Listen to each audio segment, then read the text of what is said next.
Именно такие люди, которые тогда вели переговоры с Гитлером, именно такого сорта люди сегодня сносят памятники воинам-освободителям, воинам Красной Армии, освободившим страны Европы и европейские народы от нацизма. Dear Russia, in recent days, Vladimir Putin and his government, as well as the Russian media complex, have been rewriting history. They've touched upon wounds from the Second World War, wounds that the Russians themselves inflicted on Poland. Putin stated that the Soviet Union was not an aggressor in the Second World War. He accused Poland of collaborating with Nazi Germany, blamed the start of the war on the Allied powers, and downplayed the coalition of the USSR with the German Third Reich. Initially, I thought Putin's remarks were too absurd to address. However, when Vyacheslav Volodin, the chairman of the State Duma, accused Poland of collaborating with Nazi Germany and insinuated Poland's support of Hitler's genocidal policies against the Jews, and demanded an apology from Poland, to the applause of the Russian diplomatic corps and Russian media, I decided the record needs to be set straight. The truth. What is the truth? The truth is that on the 1st of September 1939, Poland was invaded from the west by Germany, and on the 17th of September 1939 from the east by Germany's ally, Soviet Russia. This was in accordance with the Molotov-Ribbentrop Pact, signed on the 23rd of August 1939. The pact was more than a non-aggression pact. A secret protocol within it established spheres of interest in Central and Eastern Europe. This drafted the framework of the future German and Soviet division and occupation of Poland and the Baltics, Lithuania, Latvia, Estonia, as well as the attack on Finland. Let's have a detailed look at Putin's statements. At a recent meeting with leaders of the Eurasian Economic Union in St. Petersburg, Putin trivialized the signing of the Molotov-Ribbentrop Pact. Putin claimed that the Soviet Union was the last to sign a non-aggression pact with Hitler, and Foreign Minister Sergei Lavrov claimed that the signing of the non-aggression pact allowed the USSR to better prepare for the coming war. The truth is that the collaboration of Germany with Soviet Russia far predates the Molotov-Ribbentrop Pact. The 1922 Treaty of Rapallo normalized diplomatic relations between the two countries and officially only introduced economic ties. However, in secret, they established an elaborate military cooperation. The Russian and German armies secretly co-trained their officers. The Germans were instructed by Bolshevik leaders, whereas the Russians were taught by future Third Reich generals. The German army was allowed to use Russian training areas to test military technology and tactics. The 1926 Berlin Treaty reaffirmed the Treaty of Rapallo. It was renewed in 1931 and ratified in 1933 with the newly formed Third Reich. The final signal for Soviet Nazi rapprochement came in March 1939 from Stalin himself during his chestnut speech at the 18th Party Congress, which led several months later to the signing of the Molotov-Ribbentrop Pact, the invasion of Poland, and the outbreak of World War II. Russian officials have accused Poland of making deals with Germany first. The truth is that whilst Germany and Russia were ratifying the Berlin Treaty, Polish diplomat Alfred Wysocki protested against Germany's increasingly aggressive politics, warning that it might lead to war and that Poland was willing to defend itself. In 1934, the much weaker Third Reich was pushed into signing a declaration foregoing violence for a period of 10 years with Poland. This declaration was broken when Nazi Germany invaded Poland 5 years later. Putin has accused the Polish ambassador to Germany of anti-Semitism, calling him that bastard, that anti-Semitic pig. Сволочь, свинья антисемитская. По-другому сказать нельзя. The truth is that Ambassador Lipski's statement was taken out of context. Michael Szydrich, Poland's chief rabbi and the Polish Union of Jewish Religious Communities, came to Lipski's defense. Szydrich's statement clarifies the issue. For us Jews, it is particularly outrageous for Putin to manipulate the tone of Lipski's comments, made in his conversation with Adolf Hitler in 1938. One shouldn't forget Poland supported the emigration of its 10% Jewish minority, but it did so partly in cooperation with the Zionist movement, to which it gave clandestine military support. At the same time, however, when the Third Reich expelled thousands of Polish Jews in 1938, Polish diplomatic services, including Ambassador Lipski personally, assisted them. accusing Lipski of anti-Semitism on the basis of one sentence taken out of context is extremely irresponsible. Furthermore, during the war, Lipski enlisted as a volunteer into the Polish army and went on to liberate Ancona with the Polish Second Corps in 1944. Russian officials claimed that Soviet troops did not invade Poland. They merely entered in 1939 when Poland had been defeated.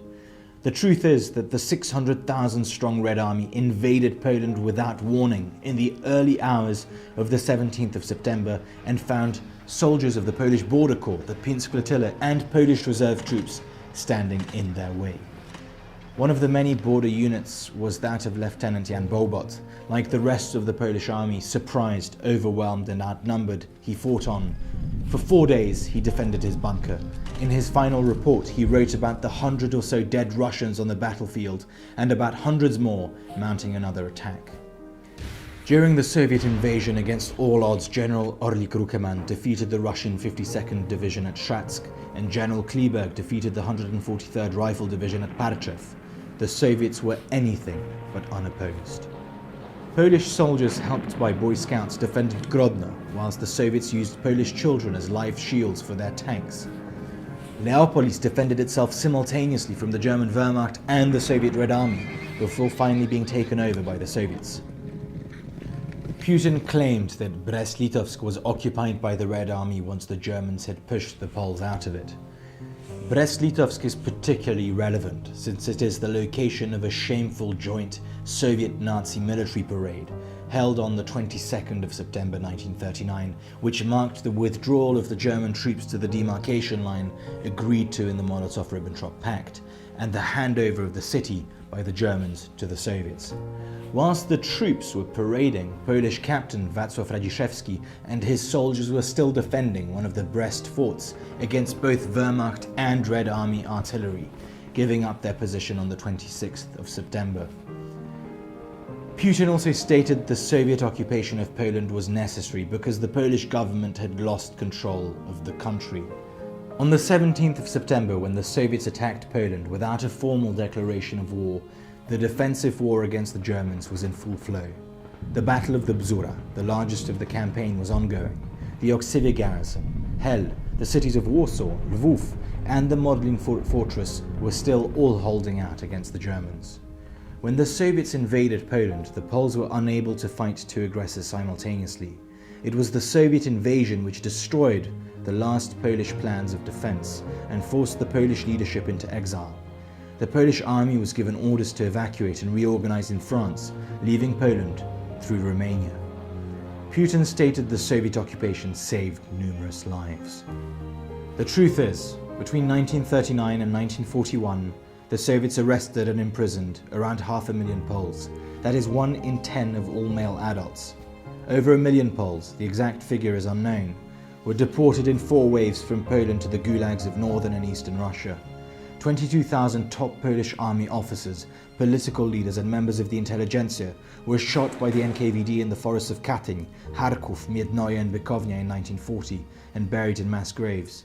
The history of the Soviet Union, of which the Russian Federation is an heir, is a history of communist totalitarianism which sacrifices every aspect of life on the altar of its oppressive ideology.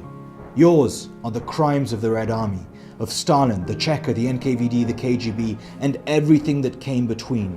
Yours is the history of the Great Purges, of the Great Famine in Ukraine, the Polish operation of the NKVD. Yours is the 17th of September. Yours are Katyń, the gulags, the katorga, and the inhuman land. Yours are the Warsaw Uprising, betrayal, mass rapes, pillaging, the torture cells of Lubyanka and Rakowiecka, and the unmarked mass graves of Łączka, Służewiec, and others. Russia prides itself on the defeat of German Nazism, but the Soviet offensive of 1944 and 1945 did not bring Poland, Ukraine, Lithuania, Latvia, Estonia, Czechoslovakia, or Hungary freedom. No, the Soviets merely replaced one totalitarianism with another.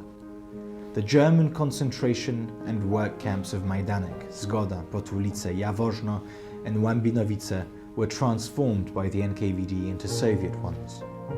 For 45 years, the Poles fought against the Soviet communist system that was imposed on them.